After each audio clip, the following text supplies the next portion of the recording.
서로 계속 소통하면서 함께하는 사람끼리 5명이면 5명만의 무게중심을 찾으세요. 상대를 배려하느라 내 몸 크기를 작게 잡으면 오히려 설 수 없게 되니 나는 이 정도 크기라고 확실하게 전하세요.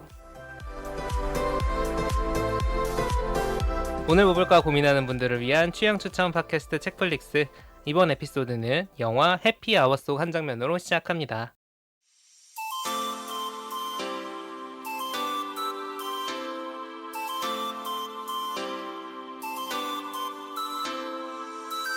안녕하세요, 덕필입니다. 오늘도 책플릭스 함께 만드는 오지 나와 계세요. 안녕하세요. 오지랖 넓은 오지입니다. 그리고 오랜만에 온 목소리. 네.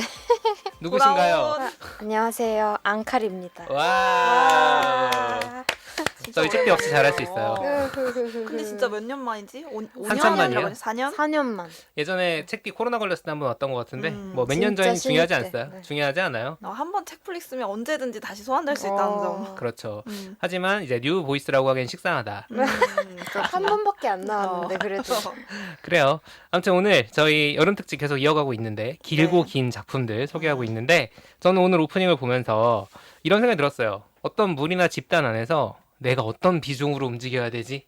를 조금 생각하게 되는 대사인 것 같아요. 그러니까 약간 내가 다른 사람 배려한다고 제대로 설 수 없는, 그러니까 뭔가 역할을 할 수 없는 상황이 되면은 나만 그냥 빠지면 되지 라고 생각할 수 있지만 그게 그렇게 아닌 거지. 되면은 실제로 그 뭔가 저는 그런 모임들이 있었거든요. 근데 그게 별로 중요하지 않을 수 있지만 나까지 껴있어야 되는 모임이라면 그 모임 전체가 무너지는 거예요. 어떤 밸런스 때문에 이 사람들을 조합을 해놨는데 내가 빠져. 그러면 사실 그 모임은 이제 존재하지 않는 모임이 되는 거지. 그런 느낌이 들더라고요.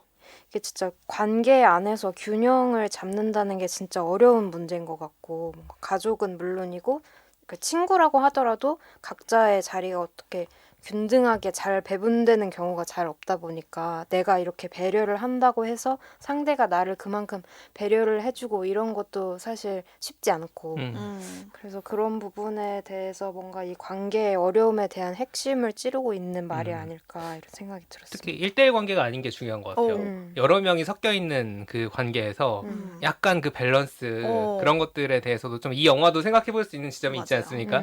그렇습니다. 맞습니다.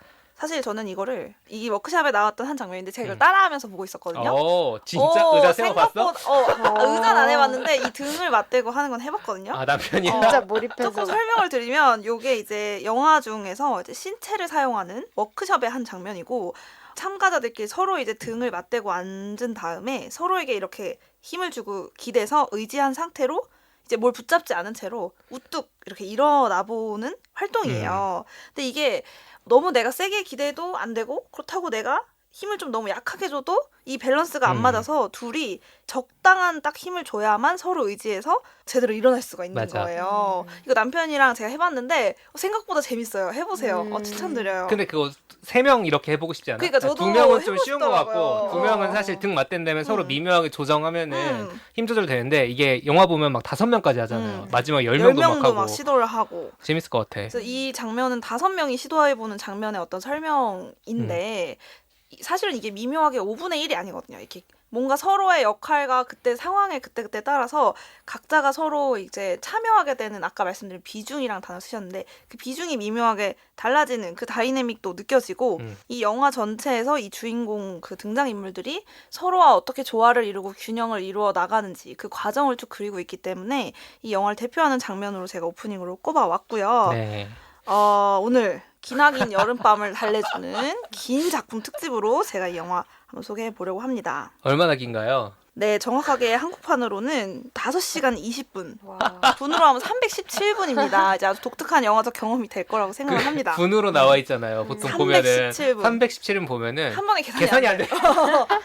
이게 몇 시간이야? 곱하기 몇을 해야 되지? 그렇습니다. 엄청 긴 영화예요. 이거를 오지가 이 컨셉에 맞춰서 굳이 또 5시간 네. 넘는 영화 소개하겠다고 가져왔는데 어떤 영화인지 소개 좀 네. 해주시죠. 아무래도 이 영화를 소개하는데 가장 먼저 동원되는 말이 그 길다는 수식어였을 거예요. 다른 데서는 아마 그렇게 소개를 할 거고 제가 3시간 넘는 영화는 그래도 몇 번 본 것 같은데 5시간 넘는 영화는 진짜 이거 말고는 거의 아는 작품이 거의 없어요. 나도 못 봤어.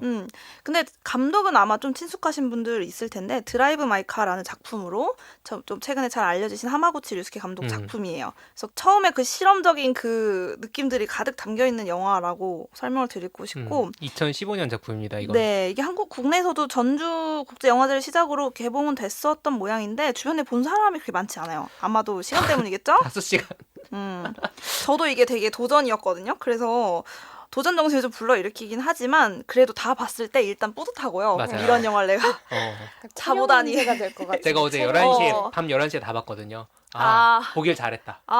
적어도 보긴 잘했다라는 생각이 들더라고요. 보고 나서 그래도 후회드는 작품이었으면 제가 제 시간만 버리면 되지 하고 추천을 안 했을 텐데 봤을 때 그래도 굉장히 독특하기도 하고 또 밀도 있는 그런 좀 영화적인 경험을 느껴서 추천하려고 한번 들고 와봤습니다. 네. 길기 때문에 과연 무슨 장르며 무슨 스토리일까 되게 궁금하실 것 같은데 등장인물은 4명의 친구들이에요. 이 친구들은 일본 항구 도시죠. 고베시에 살고 있고 4명이 이제 각자 어떤 계기로 이렇게 한 명씩 모여서 4명이 이제 친하게 지내는 나이는 한 30대 후반에서 40대 초. 37으로 나오죠. 중년 초일기로 이제 보이는 그런 여성들의 삶을 다루고 있어요. 그래서 어떻게 보면 영화판에서 뭐랄까 흔치 않은 연령대 등장인물이란 점에서도 가산점을 좀 주고 싶어요. 재밌어요. 엄마로 대변되는 조금 더 나이 든 중년 여성이거나 아니면 20, 30대 젊은 여성이거나 주로 그랬던 것 같은데 이 나이대 여성들 다룬 또 이렇게 밀도 있게 다룬 작품이 좀 많지는 않았던 것 같아서 흥미가 갔고요. 4명의 친구가 있다고 말씀드렸죠. 첫 번째는 사쿠라코라는 인물이에요. 사쿠라코는 쉽게 말해서 그냥 현모양처예요. 공무원 남편과 중학생 아들을 두고 이제 영화적인 현재에서는 잠깐 시어머니까지 집에 와서 지금 같이 지내고 있는 상황에서 살림하고 이제 아이 케어하고 남편 케어하고 이러면서 가정주부로 살고 있고 성격은 이 친구들 성격이 4인 4색이거든요. 이 친구는 좀 얌전한 듯 한데 자기 고집도 있고 주관도 있어서 해야 될 말은 하지만 또 눈치를 또 보기도 하고 이런 인물이고 여기에 반대되는 성격의 아카리라는 두 번째 인물이 있습니다. 아카리는 종합병원 이제 간호사로서 일하고 있고 굉장히 경력도 있고 일로서 인정받는 꼼꼼하고 일도 잘하는 그런 인물인데 현재는 이혼해서 일종의 싱글 라이프를 살고 있는 사람이에요. 자유롭게 연애도 하고 근데 이 아카리는 직설적이고 좋게 말하면 뭐 시원시원하게 해야 될 말들을 하지만 나쁘게 말하면 좀 거칠기도 해요. 맞아요. 그러면서 또 약간 의리를 중시하고 대사를 통해서 느껴지는 신뢰나 이런 믿음에 대해서 되게 또 중시하는 얘기도 하고 사쿠라코가 좀 조용한 친구라면 아카리는 이렇게 활기찬 이런 이미지로 나오고 있어요. 그다음 세 번째 후미는 지역 예술 센터가 있어요. 이런 문화예술 행사를 이제 기획하는 기획자, 큐레이터로 일을 하고 있고 출판 편집자인 남편과 겉으로 봤을 땐 되게 나름 친구처럼 또 연애를 이렇게 알콩달콩한 느낌처럼 잘 지내는 것처럼 보이는 삶을 살고 있어요. 그리고 아이는 없고, 딩크족으로서 남편과 이제 관계를 유지하고 있고, 이 친구 성격을 좀 살펴보면 다른 사람 입장을 엄청 많이 배려하고 헤아리는 그런 사려 깊은 친구예요. 그래서 개인의 어떤 그런 것보다는 전체적인 분위기, 또 갈등을 잘 좀 무마하고 해결하는 그런 데 신경을 좀 많이 쓰고 잘 챙깁니다. 그런데 그러다 보니 자기 개인의 어떤 감정, 또 혹은 또 친구 개인의 감정에 있어서는 조금 소홀한 부분도 나오고 그런 것들이 이제 그걸 풀어가는 장치가 됩니다. 그리고 네 번째 인물 준이 이제 이 영화에서 어떻게 보면 가장 큰 파동과 에너지를 만들어내는 어떤 사건의 계기가 되는 인물이고 지금 현재 남편이랑 둘이서 가정주부로 지내고 있습니다. 그래서 초반에는 이 준이라는 사람에 대해서 정보가 다른 친구들에 비해서 많이 오픈되지가 않아요. 그래서 가장 어떻게 보면 뭘까? 무슨 키를 쥐고 있을까? 혹은 조연일까? 이렇게 궁금증을 가지고 이 4명이 이제 출발을 합니다.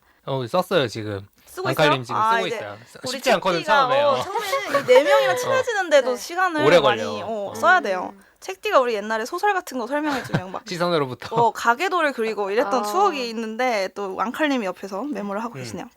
4인방의 정보에 대해서 그렇죠. 이제 이 머리에 한번 그리면서 사쿠라코, 아카리, 후미준 이 4 친구를 좀 따라가 보면 좋을 것 같아요. 이 영화가 5시간의 여정인데 좀 본격적으로 설명하기 앞서서 감상 팁이랄까? 저만의 감상의 조언을 드리고 싶은데요. 처음부터 약간 이 대화가 의미하는 건 뭐지? 이 대화의 기능은 뭘까? 이렇게 다른 영화에서는 그런 대화들 기능이 있잖아요. 복선인가? 미리 정보를 어. 주고 이 캐릭터를 알려주고 뭐 앞으로 일어날 복선을 주기도 하고 그걸 처음에 찾으면서 보면 나호할 수 있다. 나호할 안 나와, 수 안 있다. 나와. 한 그리고 3시간 있다 나오거든. 계속 이 친구들이 각각을 보여줄 때 우리는 의심의 눈초리를 하잖아요. 이 입장을 나한테 정하도록 의도를 하잖아요. 보통 영화는. 이 친구는 착한 사람이야. 이 친구는 좀 의문스러워. 조심해. 뭐 등등. 이런 여러 가지 기능이 있는데 내 입장을 자꾸 정하려고 하는 거야. 이 친구는 어떨 것이다. 어떨 맞아. 것이다. 근데 이걸 섣불리 하면 굉장히 피곤하고 계속 말하지만 언해피 아워가 될 수 있다. 그런 걸 좀 내려놓고 그냥 쭉 따라가는 호흡으로 좀 보시면 좋을 것 같아요. 그래서 아무튼 이 친구가 이제 처음에 비 오는 흐린 날 피크닉을 가면서 이제 영화는 시작을 해요. 그래서 그냥 근교에 그냥 이렇게 과일 같은 거 싸들고 피크닉을 왔는데 넷이서 그냥 얘기를 하다가 우리 다음에 언제 한번 1박 2일로 온천 여행 가자. 제안이 나온 거예요. 그리고 그거 하기 전에 주말에 그 후미라는 친구가 예술 그 기획자라고 했잖아요. 그 센터에서 어떤 워크숍이 있는데 모객이 좀 덜 됐다. 그랬더니 이렇게 가볼까 이렇게 해가지고 워크숍을 같이 가기로 된 거예요. 그렇죠. 그래서 별로 큰 기대나 관심은 없었지만 그냥 가벼운 마음으로 그 하루짜리 워크숍 그리고 나중에 8월에는 1박 2일로 온천 여행을 가기로 약속하고 흩어집니다. 그래서 이 워크숍이라는 게 일반적인 우리가 생각하는 워크숍이랑 좀 다르더라고요. 저는 이제 뭐 글쓰기 워크숍, 뭐 하기 워크숍 이런 건가 했는데 뜬금없이 이 연기 워크숍, 신체 워크숍이라는 그렇지, 표현을 그렇지. 쓰죠. 이 워크숍에 참석하게 된 내 친구는 아주 독특한 워크숍 경험을 하게 됩니다. 참고로 이 영화 자체가 실제로 고베시에서 열렸던 하마구치 류스케 감독의 즉흥 연기 워크숍이라는 이 기획에서부터 출발된 영화라는 점을 알고 보면 더욱 흥미롭죠. 이제 워크숍은 우카이라는 인물의 지도하에 시작이 돼요. 이 사람 되게 자유영혼 같기도 하고 아티스트인 듯하지만 또 아티스트인가 또 질문하는 퍼포먼스를 하는 사람 같은 느낌이 좀 더 강하죠. 뭔가 사회 운동을 하기도 하고 뭔가 이 사람은 연기 그렇다 배우도 아닌데 하여튼 이 사람이 이제 어떤 활동들을 이렇게 지도를 하기 시작해요. 그래서 이 전체 워크숍의 중요한 주제는 무게중심을 찾는 과정에 있어요. 그래서 처음에는 물건의 균형을 잡으라고 시켜보고 그 다음에는 서로 마주보면서 각자 몸의 중심을 찾아서 맞춰봐라. 그리고 나서 오프닝에 그 서로가 서로에게 기대해서 무게를 분산해서 일어나 보는 활동. 그 다음에는 서로 뭐 이마를 맞댄다거나 서로 배에서 나는 소리를 들어본다거나 하여튼 독특한 방식으로 서로 교감하는 활동까지 하면서 이 워크숍이 영화에서 거의 제가 재보니까 한 20-30분 30분 돼요. 되더라고요. 말도 안 되는 편집이죠. 거의 리얼타임 가깝게 그러니까 저랑 남편이 해볼 수 있었던 거예요. 진짜. 그렇네. 이게 그렇네. 퍽퍽 지나갔으면 못했겠지만 그렇네. 계속 해볼 수 있는 시간들이 있었어요. 그래서 진짜 좀 특이했어요. 저도 영화 보면서 진짜 워크숍에 내가 어느 순간부터는 제3의 그 참석자가 된 느낌으로 같이 거기 경험에 몰입하고 있는 느낌을 줬는데 워크숍만 보여준 게 아니에요. 워크숍 끝나고 보통 이런 거는 이제 뭐 이렇게 강사 모시고 뒤풀이를 해야지, 꼭 하잖아요. 해야지. 그래서 그 뒤풀이 자리도 되게 굉장히 리얼타임처럼 연출을 해놨어요. 재밌죠. 그래서 그 우카이라는 선생님 그리고 이 워크숍을 기획한 기획자인 이 후미를 이제 필두로 해서 워크숍 참석자들이 둘러앉아서 이제 맥주 한잔 하면서 뒤풀이를 하게 됩니다. 그래서 여러 가지 뭐 그냥 스몰 토크도 했다가 서로 소개도 하고 좀 어색했다가 또 이렇게 그런 느슨한 술자리가 이어지다가 핵폭탄이 떨어집니다. 여기서 바뀌죠.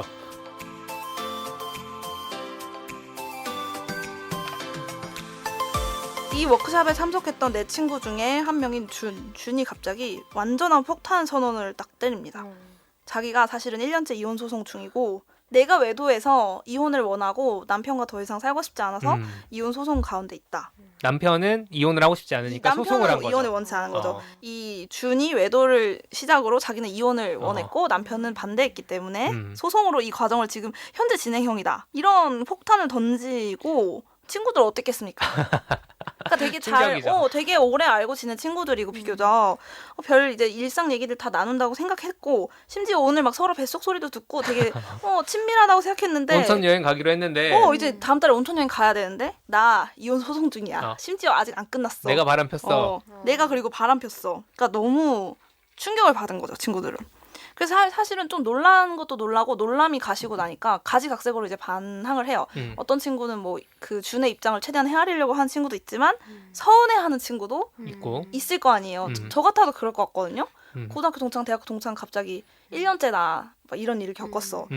그러면서 굉장히 당황하고 사실 그 자리에 친구들만 있는 게 아니고 오늘 처음 처음 본 본 사람들이 사람들이 있잖아. 수두룩하게 앉아 있는데 갑자기 이런 선언을 하면서 전체 영화의 터닝 포인트처럼 이 사건이 벌어집니다. 근데 제 생각에는 오히려 저 친구들한테 말 못하는 거 솔직히 있거든요. 그쵸. 오히려 기차에서 만난 이방인 효과라는 비포 선라이즈인가요? 말 들어보셨는지 모르겠는데 일종의 그런 거예요. 쉽게 말해서 기차에서 처음 본 옆자리 사람한테 오히려 내 인생 최대 비밀을 털어놓기가 쉽다라는 훨씬 거잖아요. 근데 그 이유는 당연히 좀 공감이 될 것 같아요. 다시 볼 사이가 일단 아니고 그러니까 내가 어떤 말을 해도 앞으로 내 사회적인 어떤 문제가 없을 것이고 플러스 이 사람은 나에 대한 정보가 하나도 없잖아요. 그치. 오늘 처음 봤으니까. 그러니까 나에 대해서 뭔가 선입견도 없을 것이고 함부로 나 이러쿵저러쿵 평가를 내릴 입장이 그거 중요하지. 아닌라는 점도 음. 좀 작용을 하는 것 같아요. 그래서 친구들한테는 미안할 수 있지만 오히려 약간 타인이랑 편하게 대화하는 경험들이 좀 있었을 것 같아요. 이게 중요한 거는 친구들한테는 못할 얘기여야 되잖아요. 나의 되게 내면의 고민이거나 친구들이 되게 엮여있는 문제인데 제가 진짜 거의 한 10년 전에 일본에 대학원생 워크숍을 간 적이 있어요.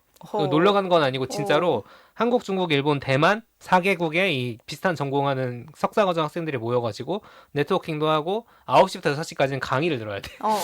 뭐 그런 거라는 건데 6시에 끝나면 뭐 하겠습니까?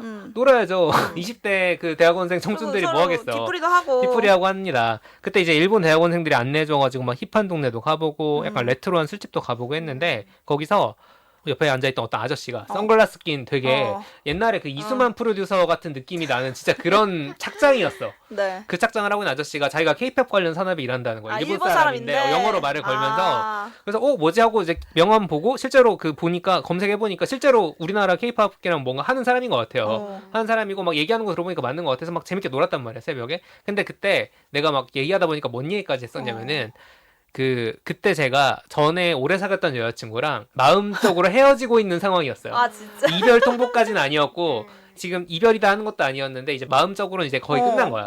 거의 끝난 상황이었고 이 관계를 어떻게 붙잡아 보려고 하는 괴로움 같은 것들이 있는 상황이었는데 나는 이걸 내 친구들한테 말을 못해. 왜냐면 친구 집단 안에서 발생한 연애였기 때문에 말을 못하는 상황이었지. 근데 거기서는 오히려 되게 쉽게 얘기가 되는 거예요. K-팝에서 출발해가지고. 아니 왜냐면 거기서 다 연애 얘기하고 너는 누구 사귀 뭐 이런 얘기. 거기 뭐 그렇죠, K-팝 얘기를 했겠어요 그렇지, 우리가. 그렇지. 너 여자친구 있어. 이런 얘기 여자친구 했겠지. 그런 얘기 하고 있지. 막 그리고 거기서 막 만난 사람들끼리 약간 막 맺어주려고 하고 약간 이런 것도 있잖아요. 그런 얘기하다가 서로 연애 얘기하다 그 얘기까지 나왔는데 그때가 딱 생각이 나더라고요. 진짜. 되게 재밌는 경험이었어요. 엄청 왜냐면 내밀한 얘기인데. 그리고 심지어 그 한중일 대학원생들도 앞으로 볼 일 없는 사람들이야. 한국에서 이제 나랑 친한 친구 한 명 있었고 걔는 마침 없었어. 걔는 아는 애였거든. 아는 애는 걔가 없으니까 또 편하게 얘기할 수 있는. 그치. 있었으면 좀 덜 했겠지. 있었으면 안 했을 거야. 필터링을 그치, 했겠지. 그치. 그런 경험이 떠오르더라고요. 정말로 내 친구들한테는 이 얘기했다는 폭탄 선언인데 다른 사람들 앞에서는 오히려 괜찮았다. 그런 것들이 좀 있었죠. 재밌네요. 비슷한 경우인데 그 독서 모임 중에 트레바리라고 있죠. 트레바리 갔었어요? 네, 트레바리 저도 두 번인가 매니아네. 했었거든요. 지금은 이제 안 하지만 우리랑 하잖아요. 맞아요.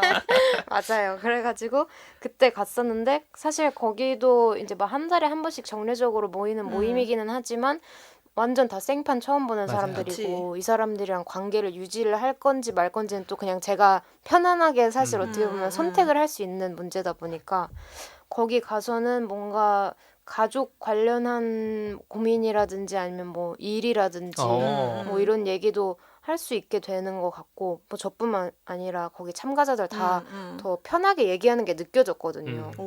제 생각에는 저나 그분들이나 그렇게 편하게 얘기할 수 있었던 거는 일단 그 상대방이 다 나에 대해서 백지 상태로 아무것도 모르는 상태이기 때문에 유리하게 얘기를 할 수 있는 거죠. 내 상황에 대해서. 그치. 네. 우린 알고 있거든. 너 저번에 그 얘기가 다르잖아. 라든가. 근데 나는 내가 편집권이 오로지 나한테 그쵸, 있어. 편집권이 나한테 있고. 거짓말 좀 섞는다고 어떻게 알겠어. 그렇죠. 그리고 맞네. 뭐 진실인지 아닌지 그 이야기의 당사자는 어떻게 생각하는지 뭐 양쪽 의견을 들을 수 없고 오로지 나만 얘기할 수 있잖아요.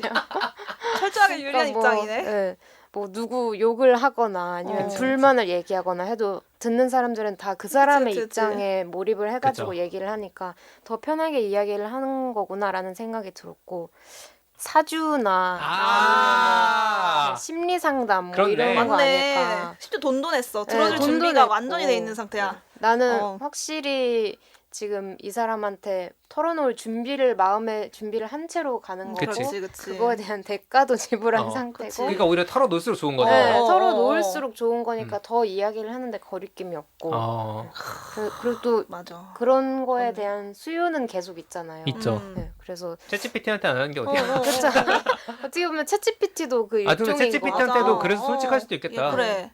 이 사람이 나를 어떻게 사람- 생각하는지 어. 개인적으로 음. 뭐 나에 어. 대해서 약간 안 좋은 생각을 한다든지 계속 이 사람이랑 관계를 이어나가는 데 있어서 약점이 될 수 있다든지 이런 그치. 거에 대한 부담이 걱정이나 부담이 음. 없으니까 더 편하게 얘기할 수 그렇네. 있는 사주 생각도 사전 못했어. 생각도 못했다. 사실 일종의 대화 들어주는 값이잖아요. 그게 내 그쵸, 앞날을 그쵸. 뭐 점쳐줄 수도 있지만 음.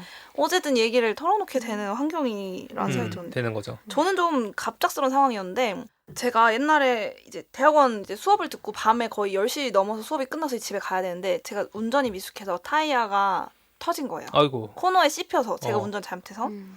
남편한테 이제 이만저만해서 내가 견인차 불러서 가겠다 연락을 해놓고 견인차 아저씨가 왔어요. 아, 근데 제가 솔직히 일단 모든 게 공포인 게 일단 밤 늦은 시간 낯선 장소였고 내가 차도 초보니까 이런 차가 문제 생기는 상황도 낯설어. 그치. 그런데 견인 아저씨가 트럭 몰고 오는 그것도 굉장히 무서운 거예요. 그쵸, 트럭 그쵸, 아저씨는 그쵸. 기본적으로 좀 낯설고 어. 무서운 느낌이 있어요. 심지어 어느 정도였냐면 남편이랑한테 물어봤어요. 제가 견인차가 오면 내가 내 차에 타고 끌려가는 거냐, 견인차 아저씨 맞아, 옆자리에 타는 거냐. 그것도 몰라요. 초보 모르지. 운전은. 나 내 차에 타서 혹시 끌려가야 되는 줄 알고. 근데 그게 아니더라고요. 그치. 내 차는 뒤에 싣고 나는 이제 조수석에 타고 그래서 아저씨랑 이제 이 밤늦게 여는 이제 그런 정비소를 어디 아는 데를 찾아서 가는 길이 한 2-30분 정도. 어. 근데 저는 사실 내 차에 탄 게 편하지 조수석에 그치, 타게 그치. 될 거는 예상을 잘 못했단 말이에요. 얘기를 하면서 야, 근데 가요. 거기도 끌려가면 편하진 않았을까? 그건 그래. 그래가지고 이제 좀 어색하고 나는 트럭이라는 걸 애초에 처음 타봤고 굉장히 무서웠어요. 아저씨 밤늦게 어쨌든 낯선 아저씨 차에 탄 거니까.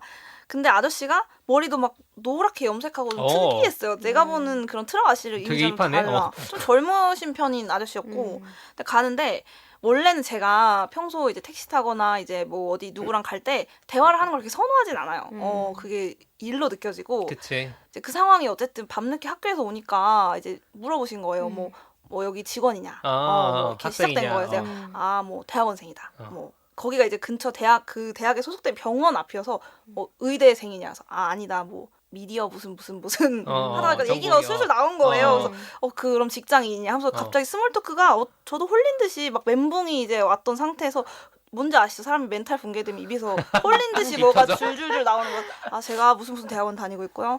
그럼 원래 직업이 뭐 저쪽 한참 얘기를 한 거예요. 그러다 보니까 아저씨가 전화했냐 집에. 제가 남편 결혼하셨어요?부터 이렇게 막 얘기가 나온 거예요. 결혼한 지 얼마 됐냐 해서 저 얼마 됐다. 자기도 결혼했는데 애가 막 군대 간 아들이 있다고. 근데 그렇게 머리가 안 보이시는데요? 노래? 막 젊어 보이시는데 아들이 어쩌고 고민을 막 또 얘기를 아저씨가 하는데 제가 한 30분 내내 막 각자 결혼한 얘기 남편이 저는 코로나 때 결혼한 얘기 막 해드리고 막 방송국에서 일하는 얘기 뭐 자기가 또 방송 쪽에서 잠깐 일했고 갑자기 수다를 그렇네. 전 정말 그런 얘기 정말 안 하거든요. 그러고 나서 이제 제가 남편 얘기도 한참 했을 거 아니에요. 그래서 남편이 그 정비소로 이제 저를 이제 픽업하러 이제 거기서 만났을 거 아니에요. 그래서 내리는데 제가 아저씨랑 되게 친근하게 인사해서 내리니까 눈이 이제 물음표가 돼서 아저씨는 아저씨대로 내 남편을 처음 봤지만 그치. 내 얘기를 말씀 통해서 많이 들었습니다. 내적 아는 친밀감이 사이. 뭐 데리러 오셨네요. 이러면서 그러고서 뒤도 안 돌아보고 이제 보험 처리 될 거예요. 이러고 딱 가시죠. 토라이 가시지. 그래서 당연히 얼굴도 잘 몰라요. 이렇게 정면으로 본 적이 없으니까 얼굴을. 그랬던 기억이 되게 저는 꿈같이 남아있어요.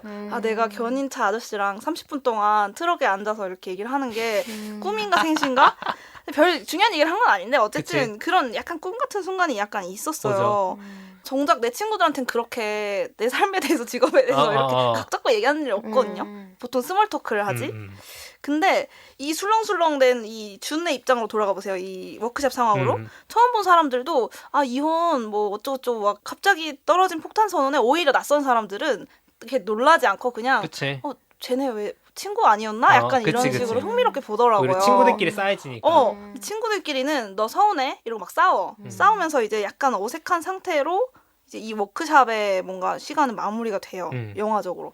그러면서 이제 이 친구들은 마지막으로 준의 그 이혼 재판 법정에 같이 가달라고 준이 그래서 거기서 이제 준의 마음을 처음으로 듣게 됩니다.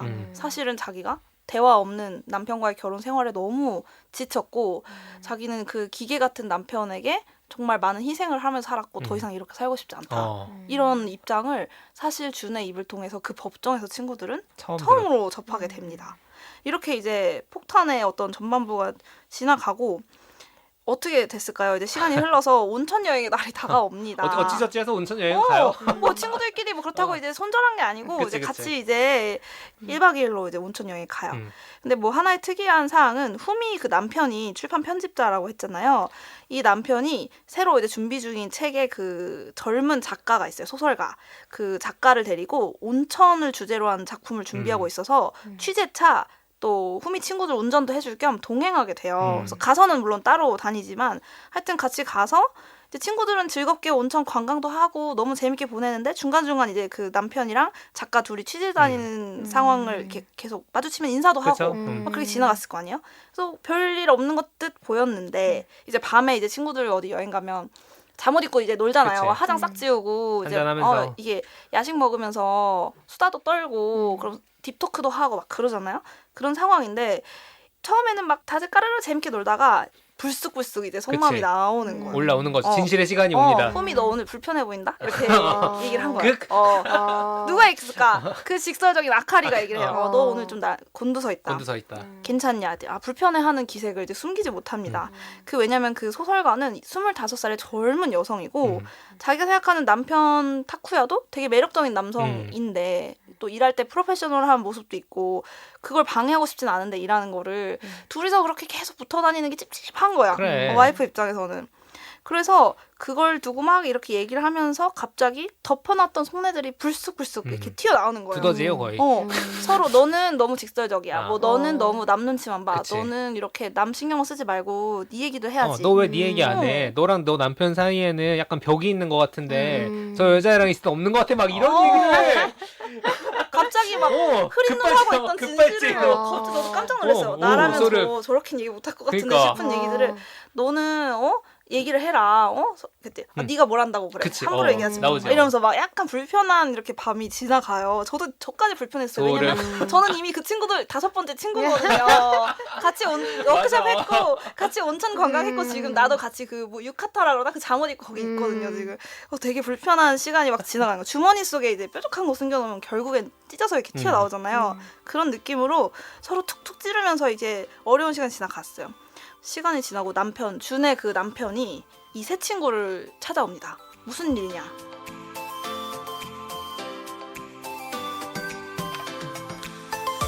준이 3주째 행방불명됐다. 두 번째 폭탄을 준이 이 영화에 그리고 제 마음에 던집니다. 도망가 버려요. 갑자기 연락도 안 되고 위험한 상황일 수도 있고 알 수가 없는 상황. 이제 남편의 입장에서는 남편이 승소했기 때문에 이제 이혼이 지금 되지 않아서 법적으로는 부부 관계가 유지된 상태예요. 그래서 이 준의 남편이 걱정도 되고 이혼을 원치 않기 때문에 이 가정을 다시 되살리고 싶은 결연한 의지가 있는 인물이니까 친구들한테도 혹시 준 어디 가는지 알면 얘기해달라 이러면서 불안정한 이제 상황으로 영화가 막 빨려 들어갑니다. 그래서 이 준의 어떤 행방불명과 함께 나머지 세 친구 아카리, 후미, 사쿠라코도 일상에 뭔가 돌을 딱 던진 것처럼 파문이 조금씩 생기기 시작해요. 어마어마합니다. 각자 이제 어떤 생활 속에서 조금씩 참았던 겉으로 봤을 때는 평화로워 보였지만 뭔가 참아왔고 해소되지 않았던 감정들이 조금씩 쌓이면서 이렇게 스팀이 이렇게 꽉 차기 시작해요. 이게 어디서 터지냐? 영화의 일종의 뭐 클라이막스라고 하면 할 수 있겠죠? 낭독회가 준비가 돼요. 이 후미가 일하는 그 예술센터에서 남편이 기획한 책이죠. 그 신진 작가인 노세가 자기 원고를 낭독하는 행사가 준비가 됩니다. 당연히 편집자인 이제 남편이 이제 같이 참석을 했고 처음에 그 신체 워크숍 했던 우카이도 참석해서 같이 그 낭독회를 이제 대담을 나누기로 이렇게 준비가 된 상황이에요. 혹시 새 친구들은 여기 준이 오지 않을까 싶은 마음으로 참석을 하게 되고 이래서 마치 극 초반의 워크숍과는 같은 공간에서 다른 감정 상태로 이제 등장인물들이 다 모이게 됩니다. 그래서 이 상황에서 반전 아닌 반전들이 이제 발생을 하게 되는 거죠. 재밌습니다. 네. 그래서 실제로 이 소설 낭독회가 워크숍처럼 거의 한 20분 넘어가요. 그걸 다 들려줘요. 이 단편 소설 한 편을 다 낭독해요. 영화에서. 그래서 나도 갑자기 앉아 있는 거야 그 센터에. 내가 그 도서관에 어. 앉아서 듣고 앉아 있는 저 거야. 질문할 뻔했잖아. 질문 있으면 나 질문 너무 하고 싶더라고. 정말 나 지금 질문만. 진짜 질문을 하고 싶은 그 마음이 들더라고요. 저 손들 뻔했잖아요. 그래서 이 낭독회 중간에서 이 낭독이 계속 진행되는 중간중간 여러 가지 막 골마왔던 이제 상황들이 막 터지기 시작해요. 이제 막 오카이와 아카리는 갑자기 막 술 마시러 나가고. 탈출하고 그 다음에 뭐 하여튼 뭐 이런 여러 가지 일들이 벌어지면서 이 영화 말미에 이 세 친구 준을 제외한 이 세 친구도 뭔가 자기만의 방식으로 나 이런 사람이고 이런 감정을 갖고 있어라는 표현들을 뚝이 무너진 것처럼 와르르 이렇게 쏟아져 나오는 그렇습니다. 시간들을 광란의 밤을 보냅니다. 맞아. 정말 말 그대로 그 하루의 시간 동안 이 세 친구들이 각자의 자리에서 굉장한 일탈들을 하게 되죠.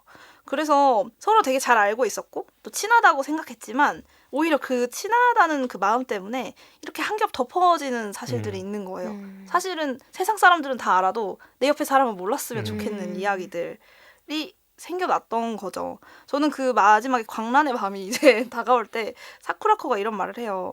자기는 누가 좀 알아줬으면 좋겠다. 근데 누가 무엇을 알아줬으면 좋겠는지는 모르겠다. 그러니까 그냥 누가 나를 좀 알아줬으면 하는 그 알 수 없는 욕구에 시달리는 거예요. 이 사실은 4명의 친구들이 전부 다. 그러면서 이 친구들의 복잡한 이 감정과 욕구를 쭉 훑어내는 과정이 5시간 동안 아주 밀도 있게 켜켜이 쌓여서 마지막을 향해 가는 것이고요.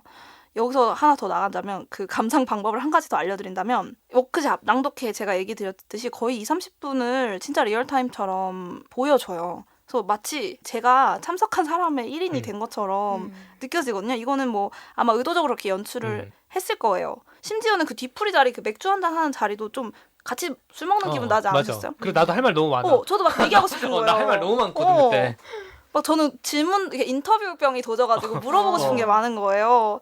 되게 재밌게 했었던 점은 원래 술자리 가면 저희가 매 순간 모든 대화를 다 하지 않고 약간 집중해서 막 같이 대화하다가 또 3-3-5 따로 대화했다가 좀 느슨했다가 또 막 이렇게 불 붙었다가 뭐 웃었다가 또 조용했다가 이런 게 있잖아요. 이 흐름이 그대로 여과 없이 드러나더라고요. 그래서 더더욱 진짜 영화에서 편집된 술자리가 아니고 실제 생활의 어떤 모임에 내가 참석한 것 같은 느낌을 진짜 받았는데 아마도 이 의도가 있는 게 맞다면 그치. 이 인물들에 대해서도 저희가 편집된 어떤 사실로 딱 깔끔하게 입장을 정리해서 보는 게 아니라 일단은 판단은 좀 밀어두고 이 각자 4명 친구의 인생을 좀 관찰을 좀 해봐라. 맞아요. 일단은 시간을 충분히 들여서 빠르게 편집된 걸로 이렇게 볼 생각하지 말고 실제 인생의 시간대로 천천히 시간을 들여서 좀 바라보고 관찰하고 질문하고 들어도 보고 그런 다음에 어떤 입장을 만들 것을 요구하는 것 같이 느껴지더라고요. 맞아요.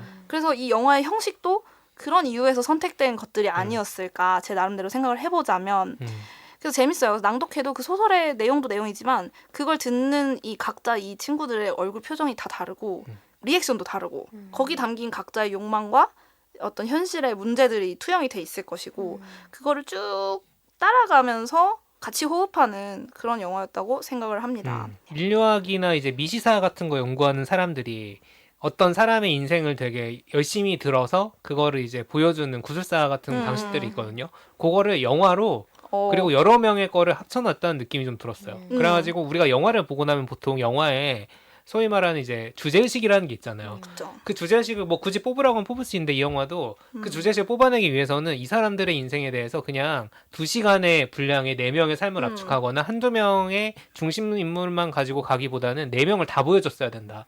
그래서 그 아까 오프닝으로 골라온 워크샵 같은 것도 왜 중요했을까? 4명이 어떤 그 비중이나 모임 안에서 그런 것들에 대해서 생각을 하고 이 영화를 봐야 그 다음에 이 사람들이 하고 있는 고민이라거나 이런 것도 다 들릴 수 있는 거죠. 친구 우정 막 우당탕탕 이런 느낌을 기대하신다면 안 되고 인내심을 가지고 바로 내 옆에 있는 그 사람을 바라보는 그런 경험이라고 생각하면 좀 더 비슷할 것 같고 저는 이게 조금 내용적인 얘기를 지금 쭉 했지만 형식적으로도 굉장히 특이하잖아요. 저는 영화니까 가능한 어떤 경험들이 있다고 생각하는데 이 영화 길지만 그렇기 때문에 할 수 있는 경험이 있었어요. 그리고 OTT의 장점이 이 티빙에 있습니다. 저는 왓챠로 봤는데 셀프로 인터미션을 만들 수 있습니다. 실제로 이 영화 그렇지. 한국에서 개봉했을 때는 인터미션이 10분인가? 있었대요. 그래서 10분인가 극장에서 다른 3시간 넘는 영화들처럼 인터미션을 두는 선택을 했다고 야, 하는데 근데 5시간이면은 2번 줘야 되는 거 아니야? 저는 한 2번 정도 끊어서 봤어요. 어. 3번의 도전에 어. 걸쳐서 봤는데 이 장점을 살려서 이번 여름이 좀 길잖아요. 그쵸. 이번 기회에 도전해볼 만한 도전이다. 음. 이런 생각이 들어서 갖고 왔습니다. 궁금한 게 하나 있는데 배우들이 전문 배우들이 아니라 뭐 연기 워크숍에서 선발된 그치. 어떤 고배 출신인 비전문, 사람들. 예, 일반인 배우들이라고 들었는데 뭔가 연기에 있어서 약간 어색함이라든지 아, 뭐 이런 거는 별로 없었는데 어떠셨어요? 막 그 메소드 연기 이런 건 당연히 나오기 쉽지 않은데 왜냐면 이제 섞여 있으니까. 근데 그게 중요하지 않았다고 봐요. 여기서 배우의 연기력은 생각보다 중요하지 않은 구성이었다. 그래서 그냥 무리 없이 보여요.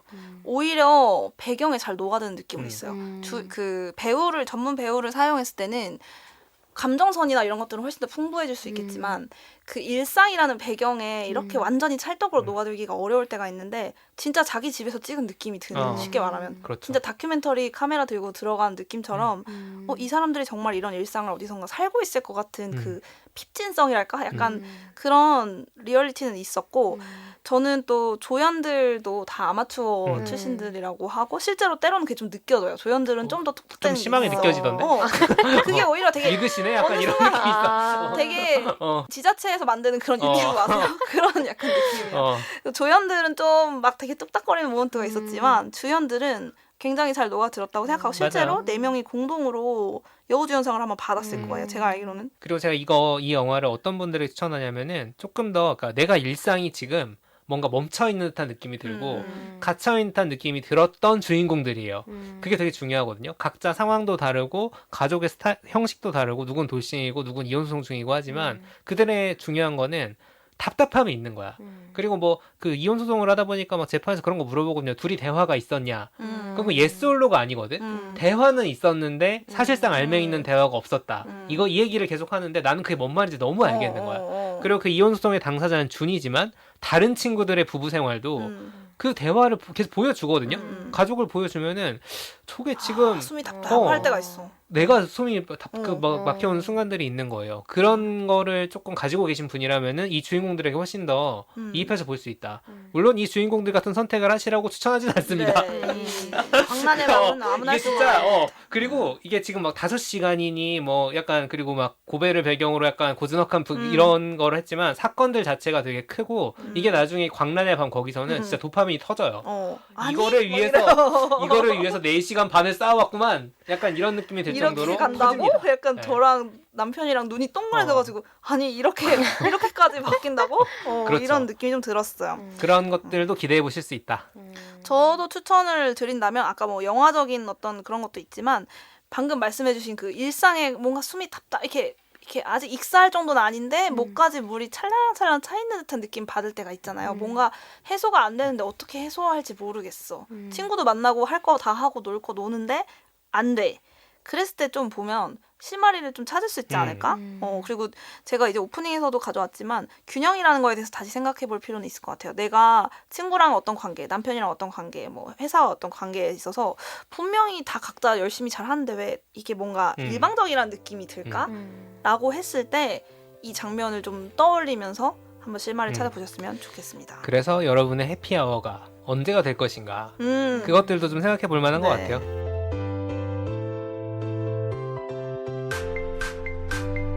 오늘 뭐 볼까 고민하는 분들을 위한 취향 추천 팟캐스트 책플릭스 지금까지 5시간 20분짜리 영화 해피아워에 대한 이야기 나눠봤고요. 장하다 나 자신.